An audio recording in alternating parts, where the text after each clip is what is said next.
వైద్య కళాశాలలో పూర్తి యాజమాన్యం ప్రభుత్వానిదే. అవి ప్రభుత్వ ఆస్తులు, నిర్వహణ మాత్రమే ప్రైవేట్ వ్యక్తులకు. మొత్తం ప్రభుత్వమే కాలేజీ కట్టి ప్రభుత్వమే భూములు ఇచ్చి ఇవన్నీ చేసిన తర్వాత నిర్వహణ వాళ్ళకి అప్పచెప్తారండి. ఆల్రెడీ నిన్న పార్లమెంటరీ కమిటీ ఏం చెప్పింది, వీళ్ళు ఏం చేస్తున్నారు, వీళ్ళు ఏం చేయాలనుకున్నారు. తెలంగాణలో ఇక్కడ మొత్తం అన్ని ప్రభుత్వ హయాం ఆధ్వర్యంలోనే మెడికల్ కాలేజీలు కట్టించారు కేసీఆర్ గారి ప్రభుత్వం ఉన్నప్పుడు. కానీ ఏపీలో మాత్రం జగన్ గారు తీసుకొచ్చిన 17 మెడికల్ కాలేజీలో 10ని ప్రైవేట్ వాళ్ళకి అప్పచెప్పాలని ప్రయత్నాలు చేస్తున్నారు.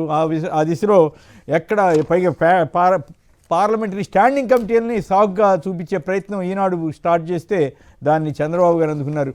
దీనిపై మనతో మాట్లాడడానికి వైసీపీ అధికార ప్రతినిధి కారుమూరి వెంకటరెడ్డి గారు ఉన్నారు. వెంకటరెడ్డి గారు నమస్కారం. చెప్పండి, ఇప్పుడు ఈనాడు రాసింది, నిన్న మొత్తం వైసీపీ వాళ్ళు కూడా తీవ్రంగా విమర్శించారు ఈనాడు చంద్రబాబు జేబు సంస్థ అనేదని. ఇవాళ చంద్రబాబు గారు అందుకున్నారు వైద్య కళాశాలకు యాజమాన్యం ప్రభుత్వానిది అని. మొత్తం 66 ఏళ్ళు వాళ్ళకి రాసిచ్చేస్తూ మొత్తం గవర్నమెంట్ కంట్రోల్ ఉంటుందనుకుంటున్నారా, ఉండదా, ఎవరిది కరెక్టు, ఏం కదా, మీరేమంటారు? కుమ్మనేని గారు, ముందుగా మీకు సాక్షి టీవీ ప్రేక్షకులకు నమస్కారాలు, గుడ్ మార్నింగ్.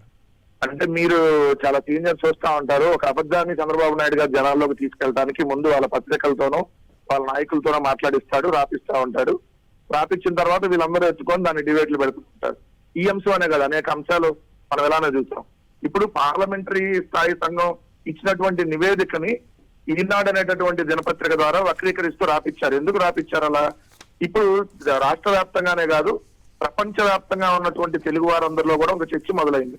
ఏంటి, ప్రభుత్వ మెడికల్ కాలేజీలు ప్రైవేట్ పరం చేయటం ఏంటి, ఉన్నటువంటి ఆస్తులన్నీ ప్రైవేట్ వాళ్ళకి రాసిచ్చేయటం ఏంటి, లేదంటే 99 పైసలకి భూములు ప్రైవేట్ వాళ్ళకి అమ్మేయటం ఏంటి, అసలు ఏం జరుగుతుంది ఆంధ్రప్రదేశ్ లో అనేది ఆంధ్రప్రదేశ్ లోనే కాదు ప్రపంచ వ్యాప్తంగా ఉన్నటువంటి తెలుగు వారందరూ కూడా చర్చ జరుగుతుంది. కాబట్టి ఇప్పుడు 1 కోటి సంతకాల సేకరణ, ఎందుకంటే వీళ్ళ అధికారం ఒడిలోకి వచ్చి 18 నెలలు అయిన తర్వాత ఈ ప్రభుత్వం మీద ఎంత తీవ్ర వ్యతిరేకత ఉంది అని చూపించడానికి ఈ 1 కోటి సంతకాల సేకరణ కార్యక్రమం అనేది ద్వారా ప్రజలు తెలియజేశారనేది మనం ఖచ్చితంగా భావించాలి. అది ఒక మహా ఉద్యమంలాగా నడుస్తా ఉంది. నిన్న జిల్లా కేంద్రాల్లో ర్యాలీలు కావచ్చు, అంతకుముందు నియోజకవర్గ కేంద్రాల్లో కావచ్చు, లేదంటే రేపు గురువారం రోజు జగన్మోహన్ రెడ్డి గారు గవర్నర్ గారిని కలిసి ఇవ్వబోతా ఉన్నారు. కాబట్టి దీన్ని ఈ పీపీపీ విధానం అనేది మంచిది అనేటటువంటి దానిలో జనాలను ఇంజెక్ట్ చేసేటటువంటి భాగంగా పార్లమెంటరీ స్థాయి సంఘం నివేదికని తప్పు పడుతుంది. పార్లమెంట్ స్థాయి సంఘం నివేదిక ఒకటి ఇస్తే వీళ్ళు ఇంకో రకంగా రాశారు. ఏమిచ్చింది పార్లమెంటరీ స్థాయి సంఘం నివేదిక? కొత్తగా మీరు ఒకవేళ నిర్మించాలి అని ఎవరన్నా ముందుకు వస్తే, అంటే కొత్తగా మెడికల్ కాలేజీలు మేము నిర్మిస్తామని ఎవరైనా ముందుకు వస్తే వాళ్ళకి మీరు రాయితీలు కల్పించి పీపీపీ విధానంలో నిర్మించమని, ఉన్న కాలేజీలు ఇమ్మని చెప్పాలి. ఉన్న కాలేజీలు ఇమ్మల్లా ప్రభుత్వం తయారు చేసిన భూమి, బిల్డింగ్లు అన్ని రాసిచ్చామని చెప్పలేదు కదా. వాళ్ళు ఏమన్నారంటే కొత్తగా ఎవరైనా కళాశాలలు నిర్మించడానికి ముందుకు వస్తే వాళ్ళకి మీరు ఏదైతే రాయితీలు ఇవ్వండి అని చెప్పారు తప్ప ఉన్నటువంటి గవర్నమెంట్ కాలేజీలను తీసుకెళ్లి పీపీపీ విధానంలో ఇచ్చేయమని ఎక్కడా పార్లమెంట్ స్థాయి సంఘం నివేదిక చెప్పాల. దాంట్లో క్లియర్ గా పార్లమెంట్ స్థాయి సంఘం నివేదిక ఇచ్చిన దాంట్లో ఒక స్పష్టంగా చెప్పింది, ఏదైతే దేశంలో ఒక రాష్ట్రాలకి మధ్య అసమానతలు ఉన్నాయి ఈ మెడికల్ సీట్లలో అని. మీరు మన పక్కన ఉన్న తెలంగాణను తీసుకుంటే 10 లక్షల జనాభాకు వచ్చి 150 మెడికల్ సీట్లు అందుబాటులో ఉన్నాయి, ఎంబీబీఎస్ సీట్లు. కానీ ఆంధ్రప్రదేశ్ లో చూస్తే ఏదైతే 10 లక్షల జనాభాకి కేవలం 50 సీట్లు మాత్రమే అందుబాటులోకి ఉన్నాయి. అంటే ఎంత డిఫరెన్స్ ఉందో చూడండి, 1:3. అక్కడ 150 సీట్లు 10 లక్షల జనాభాకి ఎంబీబీఎస్ సీట్లు అందుబాటులో ఉంటే కేవలం ఇక్కడ 50 ఉన్నాయి. అందుకనే దాన్ని గుర్తించినటువంటి జగన్మోహన్ రెడ్డి గారు 17 మెడికల్ కాలేజీల నిర్మాణానికి శ్రీకారం చుట్టారు. అది కూడా 3 సంవత్సరాల్లో పూర్తి చేసే విధంగా. మొదటి సంవత్సరం 5 కాలేజీలు పూర్తయినాయి, 2వ ఏడాది 5 కాలేజీలు అడ్మిషన్ స్టార్ట్ అవ్వాలైతే కేవలం వీళ్ళు పాడేరు చేశారు, పులివెందుల ఆదోని స్టార్ట్ చేయలేదు. 3వ ఏడాది 7 మెడికల్ కాలేజ్, దానికి కూడా నాబార్డు సంబంధించినటువంటి నిధుల్ని అలాట్ చేసి పెట్టారు. ఇది క్లియర్. అందుకని ఈరోజు చంద్రబాబు నాయుడు గారు ఇచ్చిన స్టేట్మెంట్ లో మీరు హెడ్డింగ్ చదివారు కొమ్మినేని గారు. లోపలికి వెళ్తే ఒకసారి కొత్తగా నిర్మించే ప్రభుత్వ వైద్య కళాశాలల మీద యాజమాన్యం పత్రం పూర్తిగా ప్రభుత్వానికే ఉంటాయని ముఖ్యమంత్రి చంద్రబాబు స్పష్టం చేశారు. అవి ప్రభుత్వ ఆస్తులని, కానీ నిర్వహించేది మాత్రం ప్రైవేట్ వ్యక్తులను తేల్చి చెప్పారు.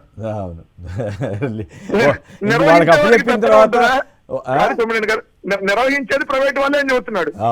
మరి నిర్వహించే వారి దగ్గర తత్వం ఉంటది కదా. రెండవది, అసలు ఎందుకు ఇవ్వాలంటున్నాం మనం? 2,66,000 కోట్లు ఇప్పుడు వరకు అప్పులు తీసుకొని వచ్చారు. రెండోది, ఆల్రెడీ నాబార్డు ద్వారా నిధుల్ని అలాట్ చేసుకొని పెట్టారు జగన్మోహన్ రెడ్డి గారు. Correct. సో మీరు కడతా ఉంటే అవి నిధులు రిలీజ్ అవుతా ఉంటాయి. రైట్. కొన్ని వేల ఒకటి కోట్ల ఏంటంటే ఆస్తిని కాదు, కొన్ని వేల కోట్ల ఆస్తిని సంపదని జగన్ గారు సృష్టించి అక్కడ పెడితే దాన్ని తీసుకెళ్లి మనం మేము మెయింటైన్ చేయలేమని ప్రభుత్వానికి అప్పచెప్తే మరి అది దానికి ఏం అర్థం ఏముంటుంది? లేదు సార్, అర్థం ఉండదు. ఇది ఒక స్కామ్. ఇది ఒక అంతే. స్కామ్. ఎందుకంటే మరి- మీరు మరి అన్నట్టుగా ఎట్లా జగన్ గారి ఆధ్వర్యంలో మరి ఇప్పుడు గవర్నర్ గారిని కలుస్తారంటే అప్పుడు జగన్ గారు గవర్నర్ గారు ఎట్లా- కలిస్తే తర్వాత న్యాయపరంగా కూడా వెళ్తున్నాం. మీకు ఇంట్రెస్టింగ్ వార్త చూసారా ఇవాళ?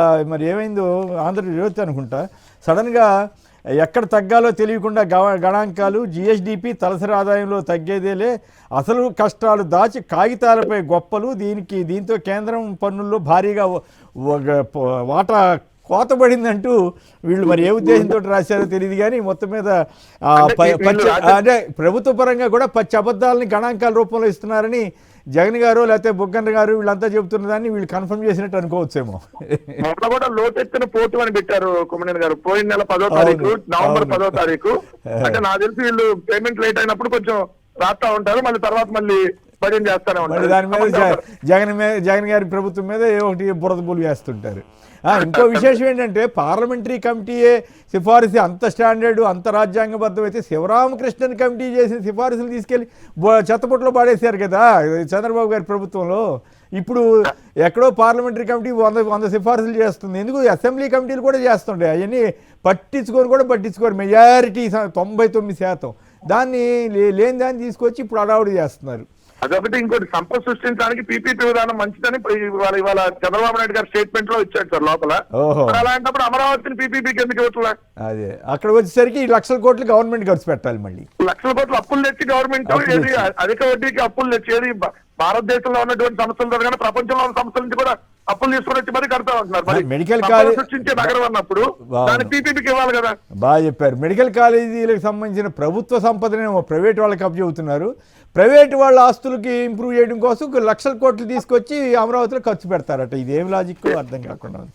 థ్యాంక్ యూ వెంకటరెడ్డి గారు. ఇక మిగతా వార్తలు కూడా చూసిన తర్వాత వీడియోలోకి వెళ్దాం. పత్తా లేని పట్టాదారు పాస్ పుస్తకాలు ఇబ్బందులు పడుతున్న రైతులు ఏపీలోనే నిరుద్యోగ రేటు అత్యధికం. రాజ్యసభలో వెల్లడించిన కేంద్ర ప్రభుత్వం జాతీయ స్థాయిలో నిరుద్యోగ రేటు 5.2%, అది ఏపీలో 8.2%గా ఉంది. చంద్రబాబు గారు వచ్చేసిన తర్వాత లక్షల ఉద్యోగాలు వచ్చేసినాయని చెప్పారు కానీ మరి ఉద్యోగాలు అయితే కనపట్ల.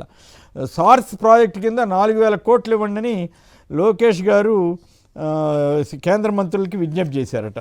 సో ఢిల్లీలో మంత్రాంగం నడుస్తుంది కదా. రాష్ట్రంలో 6 జోన్లు 2 మల్టీ జోన్లు 26 జిల్లాల ఆధారంగా గెజిట్ నోటిఫికేషన్ ఇష్యూ చేశారట ఆంధ్రప్రదేశ్లో. బాలుపాట అజరామరం ఇక్కడ ఎస్పి బాలసుబ్రహ్మణ్యం గారి విగ్రహావిష్కరణ జరిగింది రవీంద్ర భారతిలో. గుడ్. 10 రోజుల్లోనే హామీ నెరవేర్చిన పవన్ కళ్యాణ్ అట. చెర్లకులపేటలోని పాఠశాలకు సొంత నిధులతో కంప్యూటర్లు, పాఠశాల పుస్తకాలు, ఫర్నిచరు అందజేశారట. ప్రభుత్వం అంటే ఈ ప్రభుత్వంలో ఎంత అంటే గత ప్రభుత్వం ఇవన్నీ కూడా సమకూర్చి పెడితే ఇప్పుడు ఈ ప్రభుత్వం చేయలేకపోతే పవన్ కళ్యాణ్ గారు చేశారనుకోవాలేమో.